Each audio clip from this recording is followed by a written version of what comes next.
Good morning, everybody. My name is Andy Bates, Innovation Manager at Business West, and a very warm welcome to our autumn webinar and thought leadership series, Innovate 2021, Overcoming Challenges and Building for Growth, supported by Business West and Innovate UK. This series of webinars is running every Tuesday morning throughout the autumn, covering topics from design thinking, which you'll hear today, to funding and finance, to leadership strategy and sales and marketing, as well as promoting the wider bespoke support available from us and how we can add value to your future growth plans in what is a very challenging and probably even more challenging business environment. This session is the first of a two-part series on design thinking, and I'm delighted to introduce my colleague Sarah Dickens, who will be our host for this first session, which is entitled Design Thinking, Driving a User-Centric Approach Within Your Organization. As a participant of Innovate 2021, and I have to say subject to Innovate UK eligibility criteria, there is the opportunity to access our comprehensive range of business support services, which does include design thinking. And I can discuss next steps and how to access these services at the end of this session. Now, before I hand over to Sarah, there's just a little bit of housekeeping that I'd like to talk you through. To start with, for on-demand purposes, this webinar is being recorded, and also your personal video and microphones will not be used unless you're invited to speak by one of the hosts. We do have a chat function on here as well, so you can communicate with other attendees, and this bit is unmoderated. And again, if you've got any problems, then please just raise your hand and one of the team will come and assist you. Finally, we do have a question and answer function within Zoom. So please use the Q&A section for any questions. You can either post those anonymously or in person, and this will be moderated by ourselves. And there'll be a chance to ask Sarah some questions at the end of her enthralling session. So without further ado, what I'd like to do is hand over to Sarah so Sarah can begin the session. So Sarah, over to you. Hi everyone. Just to kind of get us started, it would be great if you could introduce yourself in the chat, not in the Q&A, in the chat. Post your industry up along with your favourite barbecue food. I'll kind of get us going this morning.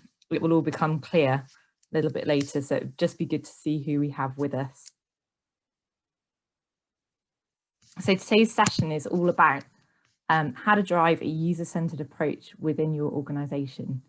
My name's Sarah Dickens, as Andy said. I'm a design innovation specialist with Business West, and my background is product development. So I spent sort of 5-6 years in a design innovation consultancy before joining Business West, helping generally quite large corporates to develop products, where I kind of use the design thinking approach to help them to connect with their user base, their customer base. And now I've been working with Business West for 2 years with SMEs in the Southwest region. And it's been a really fascinating time over the last 2 years just to see how those processes from larger industry can be used actually by SMEs to really, really help drive innovation and growth. Today is a really practical approach for how to bring a user-centered approach up the agenda in your business. It's particularly aimed at, I guess, those who are slightly familiar with the idea of user-centered thinking and design thinking. Next week, we have a session which goes into a little bit more detail in terms of the actual process. So that one would be perfect to invite any senior management, CEOs from your company along too. So we've done it that way around so you can invite people to the next session next Tuesday. So I expect if you are part of an R&D team in a company, perhaps you're managing the design side of things, the new product development. Right now, you might be feeling squeezed by a focus on viability, commercial viability, and technical feasibility, because in times of recession, we tend to kind of focus on the inhibiting factors and reducing cost cutting here and there, rather than necessarily on desirability. It may be, and we're seeing this with quite a few businesses, that you've actually noticed a new user need in the market and you've managed to pivot what you're doing. Perhaps you're producing hand gel perhaps you're producing PPE, perhaps there's something that's a little bit more complex that you wouldn't necessarily expect to be a user need in the market at the moment that you're producing. But what we're finding is a lot of our businesses who are pivoting then find themselves with a dilemma on their hands, because they've got their core business, which customers are used to, where they've been building their brand, and then they've got this kind of offshoot. And it's kind of, the question is, how does that fit strategically into what they're doing as a business, into how they're innovating as a business? So whether you're in one of those camps or not, this session should be really good for you. We're going to talk about design thinking.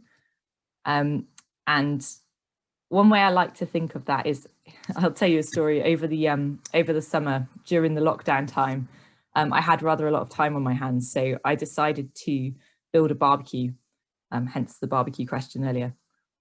Found a washing machine drum, managed to get it out of the washing machine, which was the first kind of hurdle to overcome, and created a barbecue with a nice kind of rack that you could adjust up and down, you know, get the meat just right. It was really good fun. And I was just thinking, in terms of how we see design thinking, in terms of the new product development process, I think a fire is a barbecue is a really interesting analogy. So it's kind of almost like a fire starter, like a lighter cube. And as I soon discovered, lighting this barbecue, lighter cubes are absolutely invaluable. So don't want to mess around with a newspaper. It could take quite a long time to get things up and started. But design thinking gives a structure. It's a reliable way to get the fire started at the beginning of a project. So it gets things moving, it brings your whole team on board, and it sets a clear direction.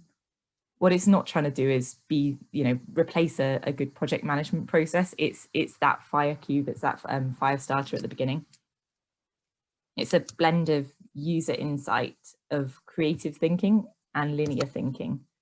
It's actually very rare in business that we manage to blend those three elements together successfully. And that's what design thinking does. So today, we'll start off with a bit of an overview of the process to make sure that we're all on the same page. But we're not going to go into depth on that today and look at individual tools.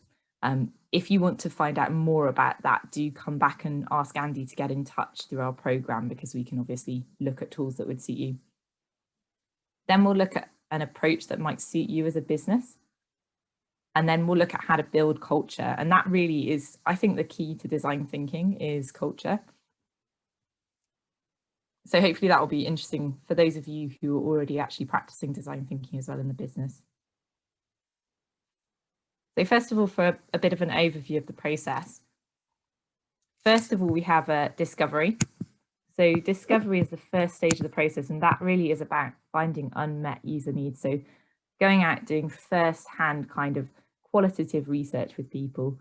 It might look like focus groups. It might be one-to-one interviews. It might also be watching the way that someone does something in their environment.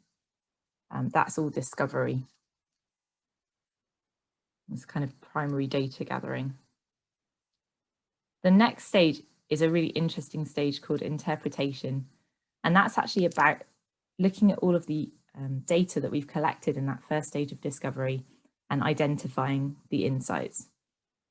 And the reason why this stage is important is that it can be quite easy to skip forward, do some user interviews, do a bit of research. And we see a lot of companies doing some sort of exploratory research at the start of a project.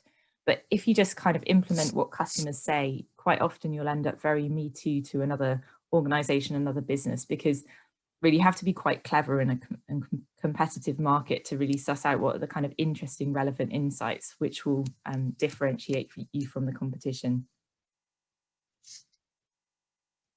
Next, we have ideation. So ideation is, you might see it as brainstorms, lots of Post-its on the wall, or potentially on Jamboard if you're doing it remotely.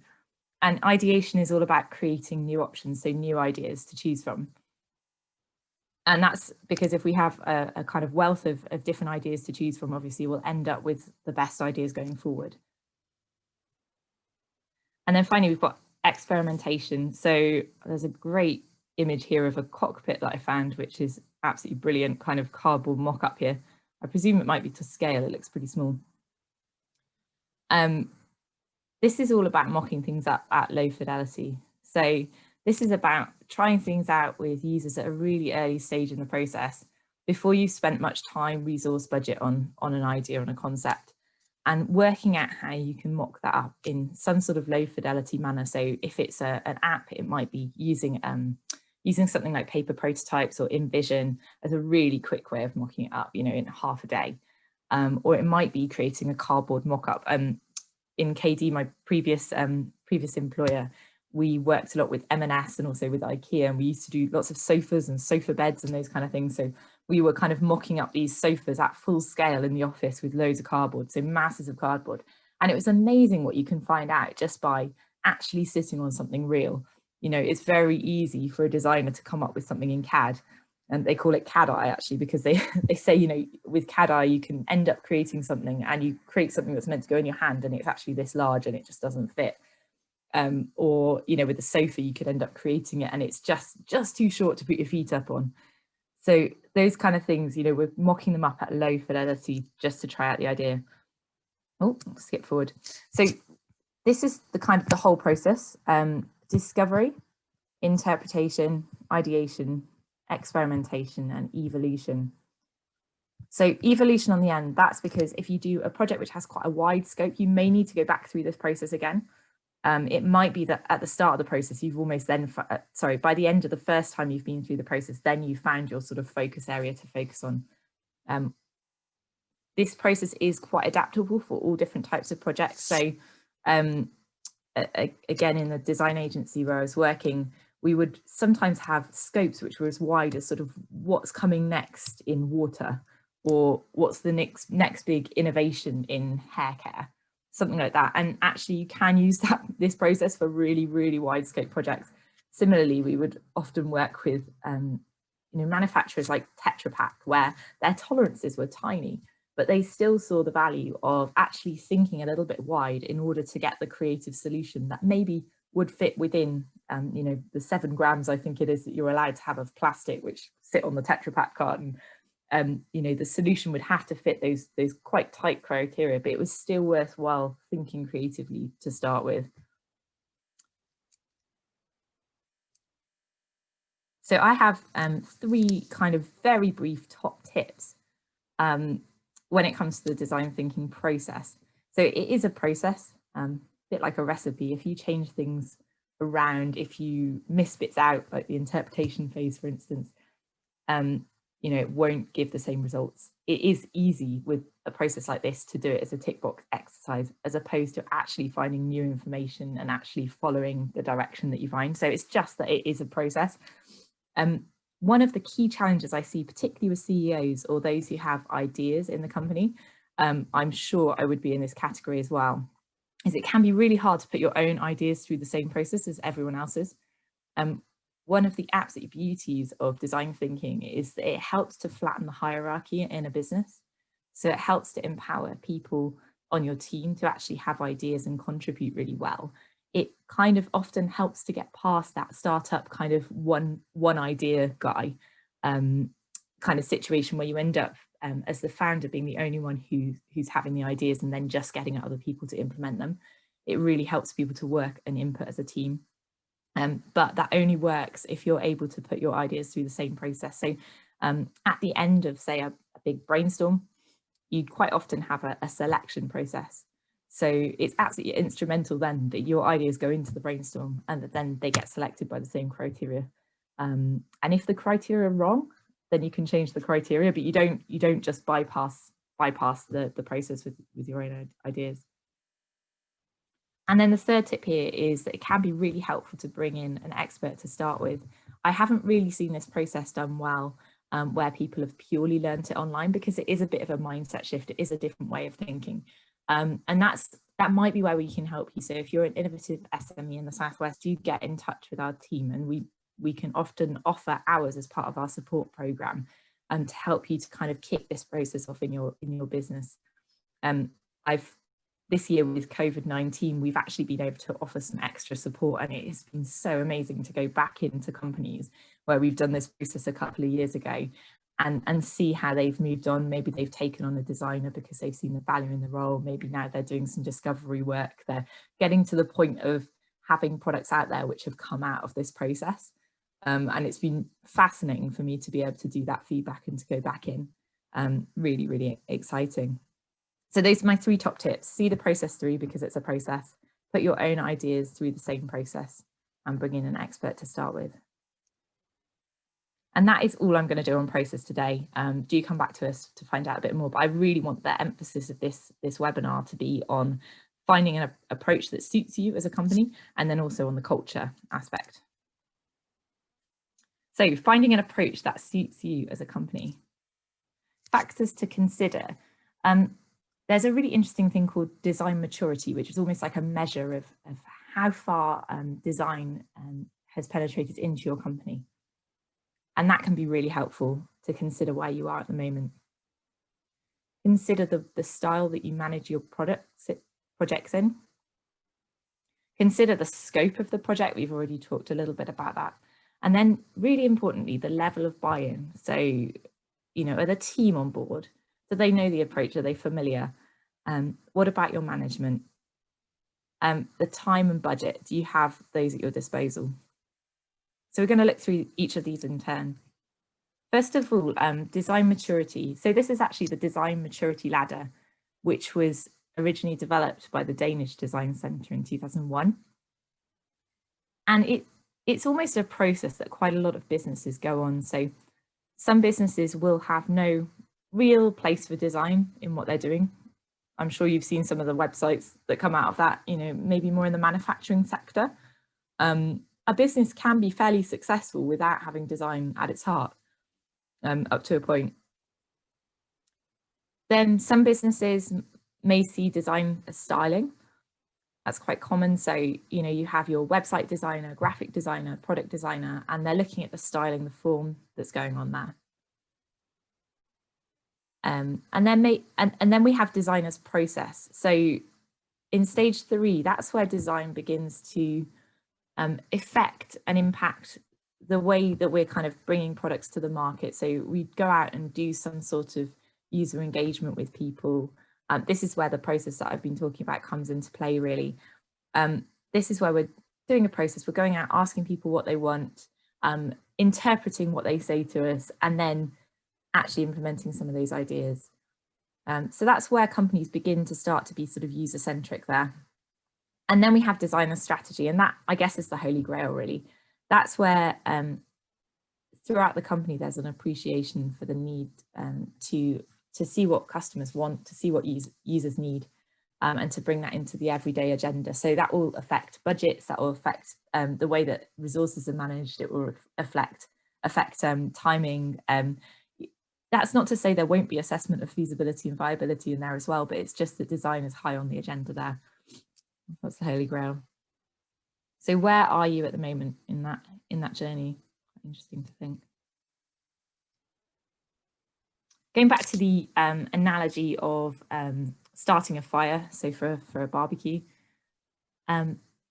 if design thinking is like the fire lighter, the fire starter, project management, I see that to be like the fuel, the coal. So design thinking is not trying to replace good project management.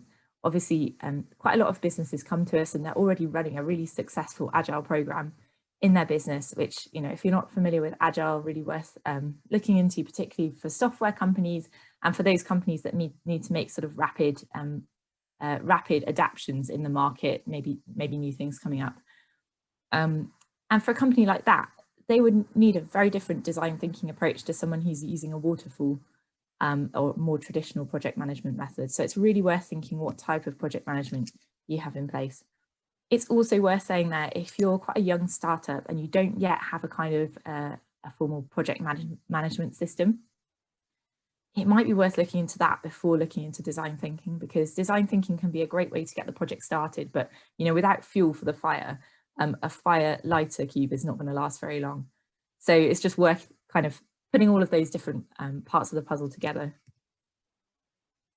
Next question is, what is the scope of the project? So I think I talked about that a little bit before. You know, are you asking kind of what is the next big thing in hair care innovation, or are you thinking, okay, we need to change this bottle closure and we've got kind of these very, very tight constraints on what we're doing. So how large is the project, and that will affect what type of approach you choose. And then also, what level of buy-in do you have? So it's really good to be realistic with this one. You know, do you have, where we have companies where I go in and actually I was working in a company last week, a lab equipment company, and it's an amazing company. The CEO and all of the managers were in the meeting. So we had kind of a good number of people from across the business. No one was excluded. And we were able to go through the whole process as a company-wide activity.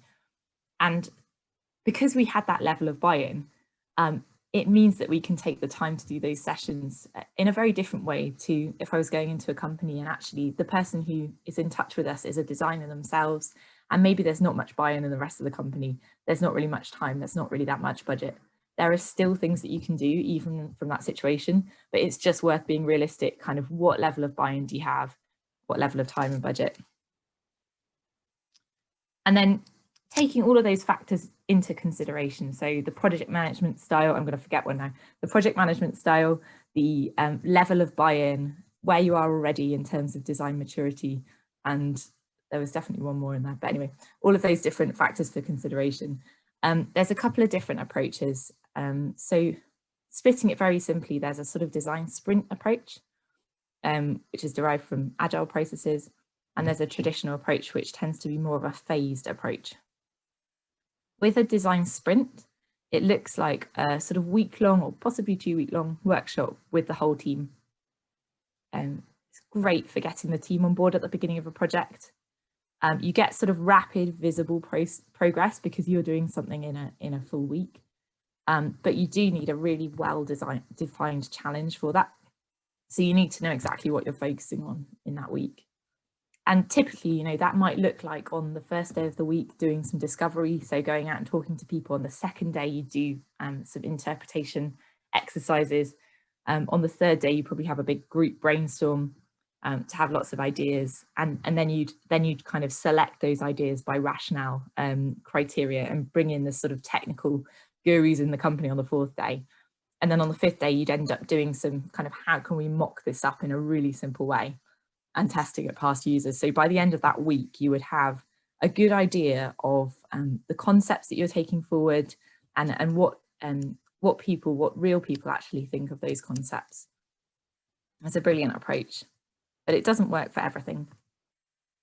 A traditional phased approach can be actually much better for projects with a much wider scope.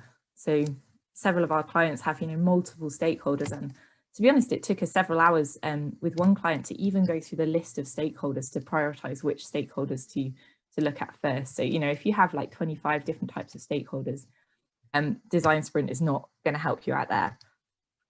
It's great for more in-depth or more complex projects.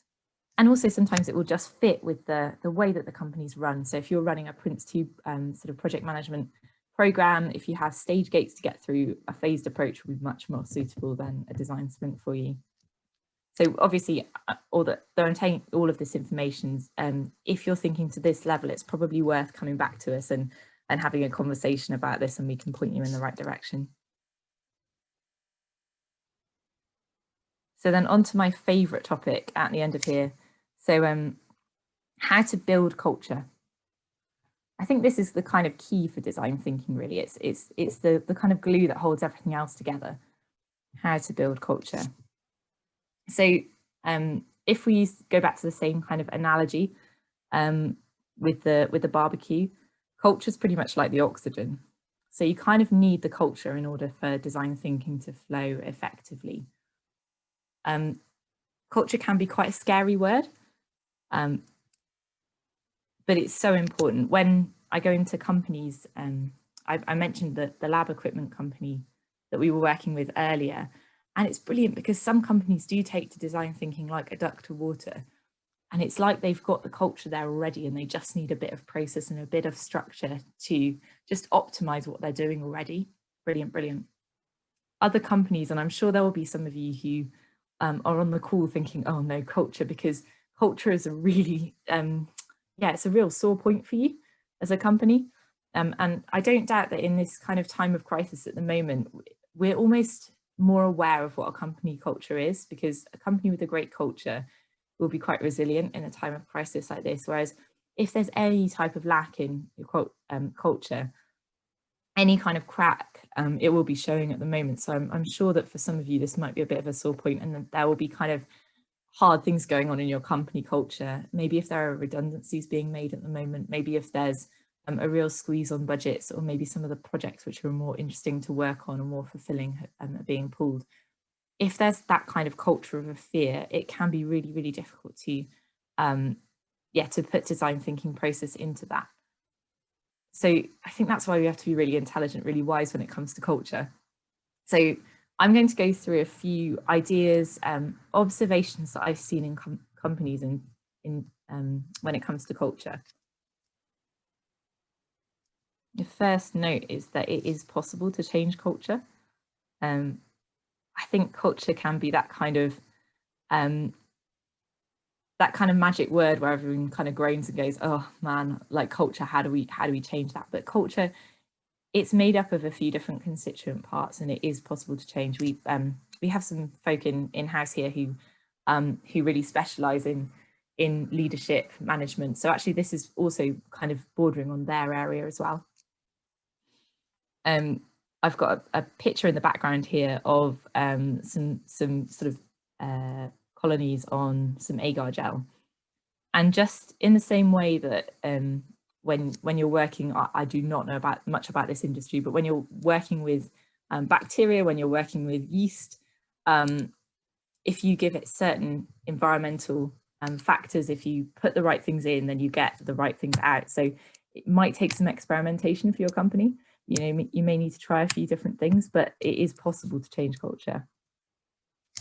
Here are a few observations I've made over the last couple of years. So first of all, the power of words. Then the need to actually call out the gold, so the good stuff that's already happening. Winning over cynics and practically how to do that, so we'll cover that. Consistency and perseverance. And then also doing the day job well. So these are particularly aimed for those of you who maybe you're not at the top of the tree in the company, maybe you're not the CEO, or perhaps you are senior management, but part of your team feels a little bit disjointed and actually you're struggling to build culture within that team.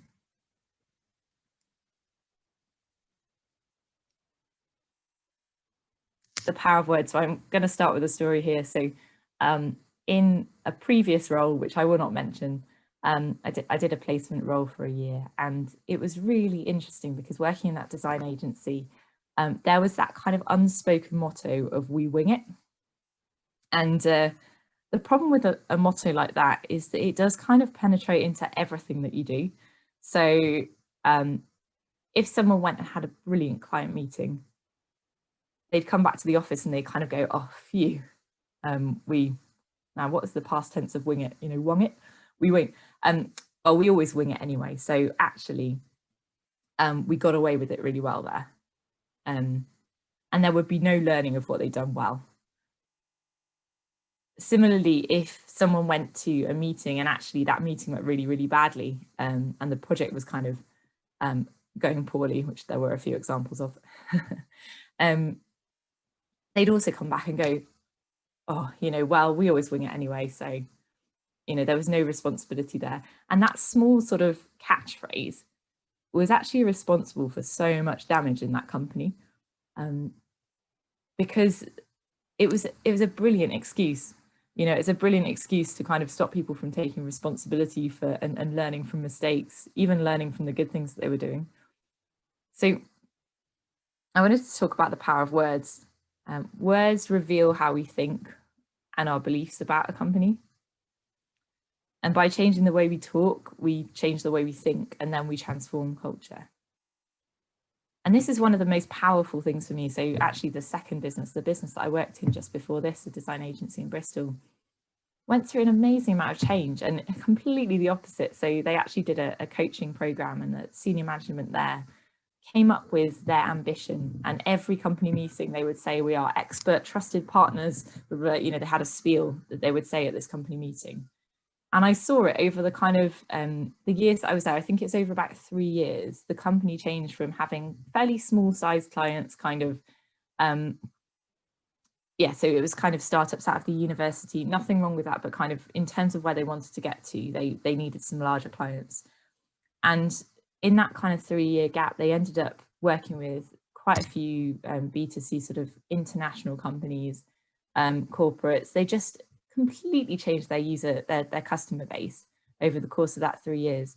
And the whole company was working collaboratively together. You know, people would share projects and work on them alongside each other. There was just a phenomenal step forward in the company, and it was all due to the power of words. So it was this kind of coaching that they did, and they'd you know, it was even a little bit false, if I'm honest, but it did have real power. So I'd encourage you to think about the power of words in your company. Are there any unspoken mottos, particularly if you're sort of in the design team, a bit lower down in the company, R&D team? Think about, are there any unspoken mottos that actually might not be that helpful? And just think, like, what can you do? Is there some kind of truth that you can say about the company? Oh, well, actually, like, I don't think we always wing it. You know, this is how we do it. Is there something that you can kind of counteract that with? If you're the CEO, just thinking about how you talk about yourself. Do you have a bit of imposter mentality? And if you do, how do you use your words to kind of ensure that that doesn't filter down into the rest of the company? So that was the power of words. This is calling out the gold. So the other day, one of my colleagues, so I think is on the call, Andy Phillips, said to me, he said, oh, I was doing some design thinking with a client the other day. I was like, oh, that's really interesting. So we had a really good chat, and Andy's specialism isn't design thinking, it's lean manufacture, which, you know, there's a link there, but he had, through our kind of conversations and maybe through some kind of former experience as well, he had an idea of what design thinking was, that it was about context. And he came to me and he told me, I probably can't divulge all the details on here, but about a project that he was doing where there was something that was kind of over-engineered for the client. You know, they'd engineered this beautiful solution, but it was a kind of a clamp. And basically it moved in every direction. It was all singing, all dancing, but it seemed a little bit over the top for the solution that they were working on. And Andy said, you know, I've been doing some design thinking with them. I said, oh, how have you been going about that? And he was talking about how he'd been asking about the context for that clamp and the user case, like, how are people using this clamp? Like, what do they actually need it for? And asking questions about the context, which is design thinking. You know, it may not be a whole design thinking program, but it is undeniably design thinking. Another example was going into a company recently, and I have to say this is before I did any program with them. This is an oil and gas logistics company. And they gave me this really interesting story about where they saw design thinking in their company already, with no formal design thinking program. And the chap that I was talking to said they had this scenario a while ago where they wondered why they had so many sort of half-empty bags of parts for fixing pipes, oil pipes. And they realized eventually that actually it was taking too much time for people to look inside the bag and see what was left, so that they were sure that they had a full kit with them when they went out. And there was a really, really simple solution from that, in that if they used transparent bags, people could see the kit from the outside. So there wasn't the kind of wastage of people using half a kit and bringing it back to the storeroom and putting it back down and then taking a new one every time. It's a really simple, very cost-effective solution, but it was a real example of design thinking. What I would say to designers, and this is myself included, and I've had to dig myself out of this hole a number of times. Anyone who's an ambassador for user-centered design, it's so easy to get really frustrated with the company around you or other team colleagues who don't really see the same way you do. And I think there's something really powerful in calling out the gold. So looking for the tiny, tiny threads of design thinking in other people's work, you know, celebrating the small, incomplete, imperfect, talking about them, sharing examples that other people have done within the company, rather than getting frustrated about big things that you can't change, or getting frustrated about people working in the wrong way around you, because it can be really easy to be seen as a negative influence as opposed to a positive influence in a company. So power of words, calling out the gold. Next, we have cynicism. Okay, so cynicism is toxic. it's really easy to, and I've seen it many times in businesses where we confuse cynicism for wise decision making. And there's such a difference, isn't there? Because if we're cynical, it is an assumption. It can feel like a safe assumption because you know, it's the assumption that something won't work. So generally our job probably won't be on the line, because if something doesn't work, like, no one will ever know. But it is a self-fulfilling prophecy, and it is a real barrier to innovation. Actually, the problem I'm going to talk about, though, is not about cynicism itself. It's more what we do with it, because if you're someone in a company trying to drive forward a user-centric approach, chances are you're quite an optimist. Chances are that you, every now and then, you'll butt heads with people who are cynics. So what can you actually practically do about that? So here are some pointers for winning over the cynics, and these have come out of many years of working with different companies in this kind of capacity. So first up, including technical minds in the creative sessions.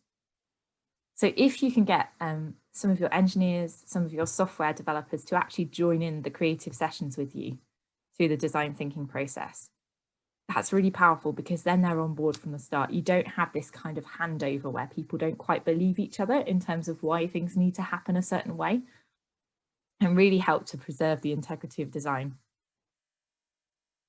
And then in those creative sessions, giving really clear instructions about what you expect is super important. So if you want a creative brainstorm time, it's really important at the beginning of that session to say to people, you know, this is a time for positive thinking.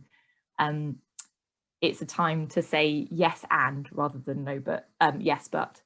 You know, you don't really need that feasibility sort of assessment mentality coming into that session, because it will slow things down, and it will inhibit creative thinking.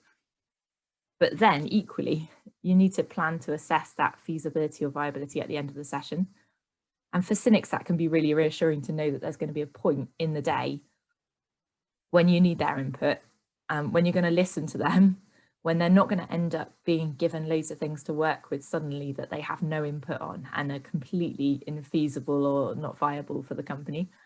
So I guess this whole section on winning over cynics, it's all about lowering the anxiety level for cynics, because creative people can be quite scary people to be around, because every idea, you know, it kind of opens up an avenue for a lot more work, for kind of scary things for someone who's in more of an engineering or back end role. I have a great example of this, but again, working with Tetra Pak a few years ago, we would have even the technical engineers, so those who are engineering very, very detailed kind of solutions, we would have them all over to Bristol in our offices to do a week-long workshop with us. And it was brilliant. And yeah, we did butt heads a few times, but it was absolutely brilliant, because by the time they went back, they had seen the whole process just like us. So they'd heard things from the mouth of the users and the customers. So they knew what was important. And then by the end of the session, by the end of the week, they would have seen the concept ideas validated with users. So it just gave them that momentum that when they are actually having to spend quite a lot of time and effort engineering these new solutions that might be a lot less convenient than what they're already doing, there's the motivation is there, the sort of motivation element of what they're doing is there. So hopefully that's been helpful to any of you who are butting heads with cynics and not quite sure how to get over more cynical members of the team. I hope that's helpful. Now here's another one for, I say sort of yellow-brained or designer types. So consistency and perseverance. So actually this can be really hard, because if you're a big thinker, if you're an optimist, if you're an ideas person, actually consistency and perseverance may not be your strong points. That's not necessarily the case for everyone, but certainly for me. And that's something that I've really had to work on. So how can I take something achievable and do it often in order to actually make change in the places that I'm working with the people around me? Obviously, if there's someone in your team who's a bit more sort of reliable, who's a bit more steady, it can be really helpful to partner with them. I would always advise working smart. So thinking these things that you want to do, plan them and think, are they sustainable? Are they measurable, achievable, realistic, time bound? So pick a few things that are simple to do, or even one thing that's simple to do. And then assess it, think like, I can do this in 2 months, over 2 months. Every week I can try and call out the gold in one person. And then I've put celebrate success. I don't mean that don't celebrate effort here. I mean, celebrate even the small successes or achievements. So as you're going, if there are small things which indicate a mindset shift, if people are speaking slightly different in the company, make sure that you kind of recognize that that's actually linked into the work that you're doing. Because it is a bit of it takes a while. It's a bit of a marathon as opposed to a sprint. So with that consistency and perseverance, maybe pick one of these things that we've been talking about. So the power of words, or calling out the gold, for instance. You could pick one of those, make a plan to do it in your business, and then see it through. And then this is the final one. Now, this might feel a bit rude to some people, might be very obvious, but I think this is really important. So just focus on doing your job really well. Proving ourselves with small responsibilities kind of helps us to be trusted with more strategic responsibilities. So I certainly found this in my role, even at Business West at the moment. Admin is not my strong point. I've worked really, really hard at the admin side of things, so that I make sure that I'm kind of a help to teammates, to people who are doing our timesheets, to people who are doing the back end side of things, to managers, to other people in the system, because I know otherwise those will be a blocker to the ideas that I have and the way that I'm working. So there is a point of playing to your strengths, but there are also things that we just have to do as part of our jobs. And I think that's really important, because what I see in a lot of businesses that we're going into is sometimes it can be so easy to get caught up in the big things of like, oh, this should change and these people should work differently. It's really hard to actually do the small things that actually maybe make a difference to them. So culture change. I mean, this isn't going to be an extensive list, but I think these are some of the real key things that you could start to work on if you want to change a culture in your business. And the beauty of this is that it doesn't need any resource, doesn't need any budget. You can start doing this, even if you weren't eligible for our scheme, you can take this away and do this in your company. Even if you've already done some design thinking programs, this can be really helpful alongside. So it's kind of for everyone, this culture change. Remember the power of words. So any unspoken mottos, how can you talk well? How can you talk in a way that opens up opportunities rather than closes them down? Calling out the gold. So spotting any examples of design thinking going on around you and really noticing them. Is someone thinking about the user, the customer, and you can kind of celebrate that or notice it, point it out. Practical ways of winning over the cynics. So lowering the fear level, planning well, making sure that they know where their input is really valuable. Consistency and perseverance, so sticking at it, particularly if that's maybe not such a natural thing for you. And similarly, doing the day job well, so making sure that anything that's kind of around and about that you just have to do gets done, and you're not spending all of your time thinking about big ideas and neglecting anything that needs to be done that's right in front of you. So I hope that those kind of pointers have been helpful for culture change. That's great. I think I'm kind of finishing quite early there, but we've got an opportunity for Q&A. So I'd be really interested to hear from you, particularly if you have particular challenges in your business, particularly if there are things that have kind of sparked off thoughts for you in this conversation, or thoughts that you might have. We'd be really interested to sort of hear a little bit more about those from you. And I think Andy's going to head that up. Yeah, thank you very much for that, Sarah. And just to start with, a very warm virtual applause to you for that very insightful session. So thank you very much for that. I was constantly writing notes all the way through that and doing a little bit of my own CPD as well. So thank you very much for that. We have got one question in. I've got a couple of questions myself, but I think to start with, I'm going to go for Ivona Tampowski, and they are asking, where would co-design fit into the design ladder that you showed us earlier? Interesting. So the design maturity ladder, that tends to be more of a measure of where a business is. So that's kind of how a business is operating and how far they've progressed in terms of design. Co-design is more of a tool. So I haven't really gone into the different tools that you can use in the design thinking process in this session. I guess you'd probably need to sign up or have a chat with me about that, or sign up, you know, if you're a business and can sign up to one of our programs, you can sign up on there. Otherwise, have a chat with me about the sort of individual tools that you can use at each stage. Co-design, for those of you who aren't so familiar with it, co-design is a process of actually designing and having ideas with customers, with users, and then thinking about implementing them. So it can be a really helpful tool, but it's not something that we've really covered in this session. Okay, thank you very much for that one, Sarah. And then also Laura Penny's got a question for you as well. Maybe setting you up, I'm not too sure. It says that Laura's heard someone say that by designing solutions to meet the needs of a specific subset of customers, you can in fact stifle wider innovation. Do you agree with this? Ooh, what a wide statement. Can you repeat that one again, Andy? Let me have a think. It says yes. So Laura's asking, saying that she's heard that, or some people say that by designing solutions to meet the needs of a specific subset of customers, you can in fact stifle wider innovation. Would you agree with that? Not as a blanket statement.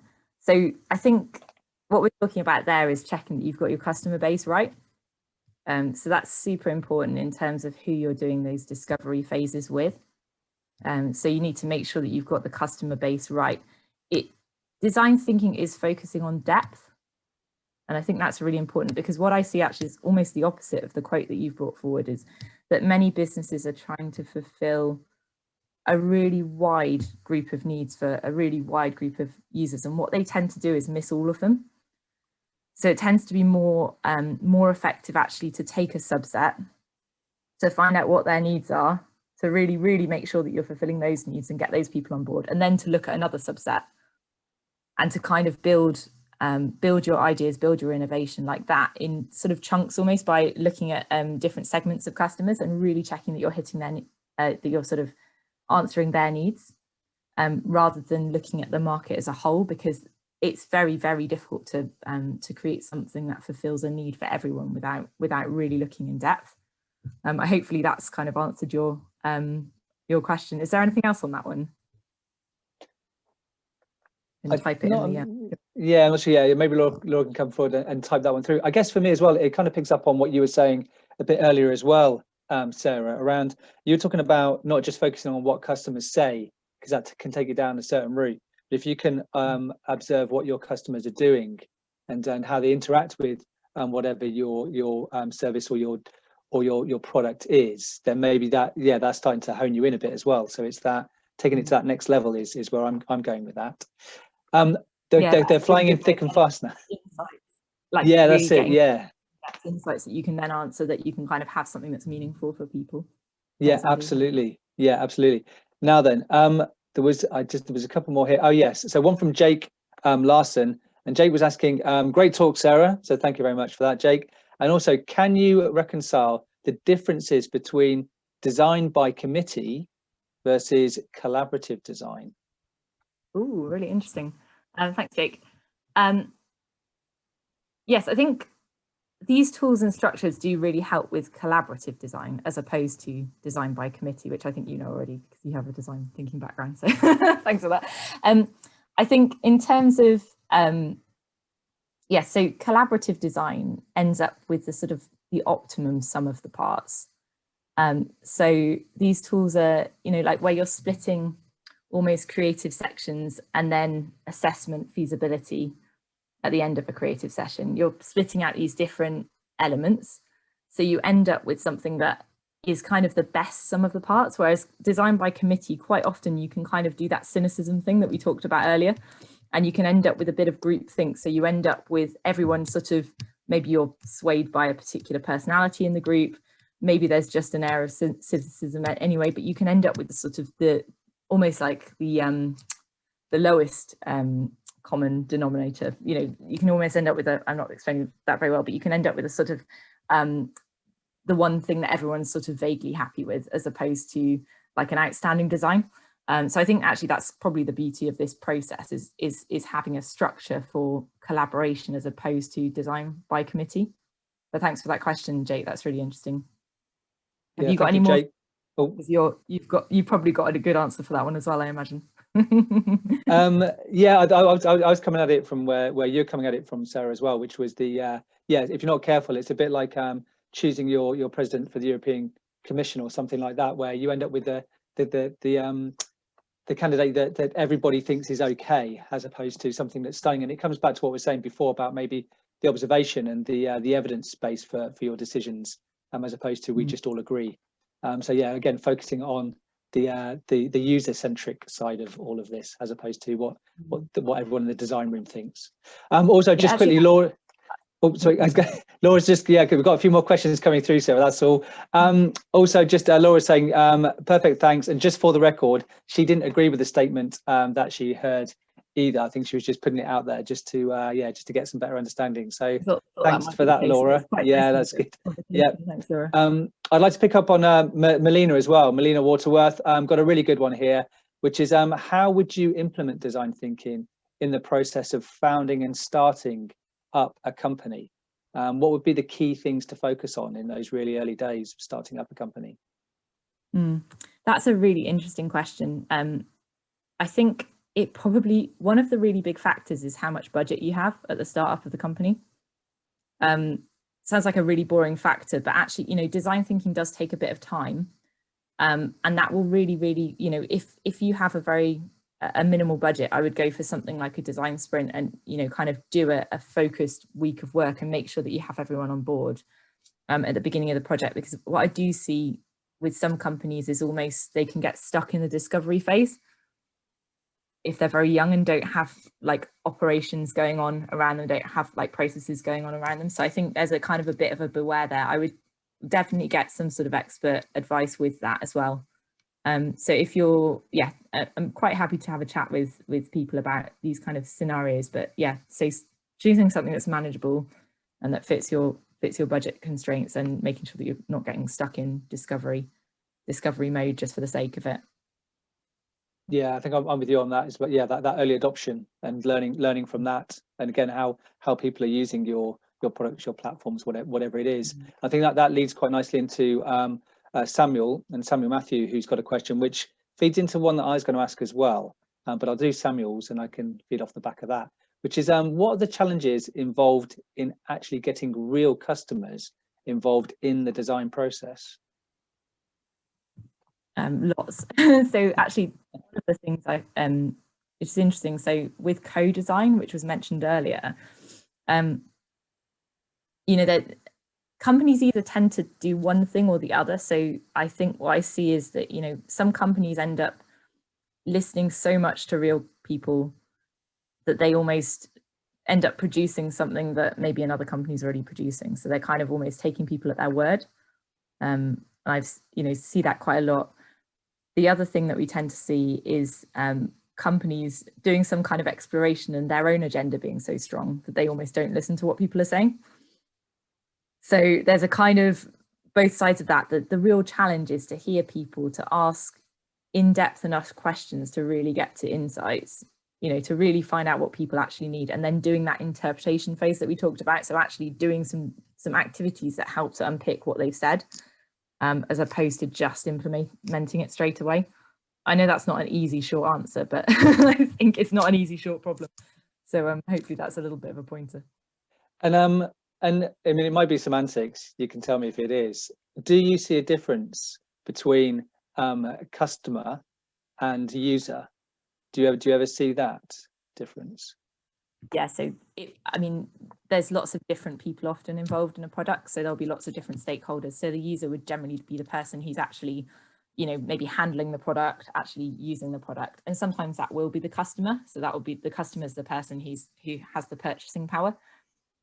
So, and even in some situations, you'll even get like secondary and primary customers. So you'll end up with somebody who's actually who has the influence on the purchasing power, and someone who's sort of actually buying it. Like parents and kids, you'll end up with kind of a kid nagging a parent to buy something. So, there's with stakeholders, there's often several different people involved in the chain. Yeah, important to figure out which person is doing what, basically, when you're doing research with people, because it isn't much good asking users, like if a user is purely using a product, asking them about price, it's not going to work very well. Similarly, if you ask a customer, you know, if I ask like my boss how certain elements of the CRM system are working at work, and he's looking at purchasing a new CRM system, it's not going to work very well if you know, if we ask him about all of the intricacies of the usability of the system, because he probably won't use all of those parts that I use. You know, as a user, I'd have more of an insight then, and he'd be the customer. So it's just choosing the right people to ask the right questions to, basically. Right. No, brilliant. No, thank you very much for that, Sarah. That comes to the end of our Q&A session.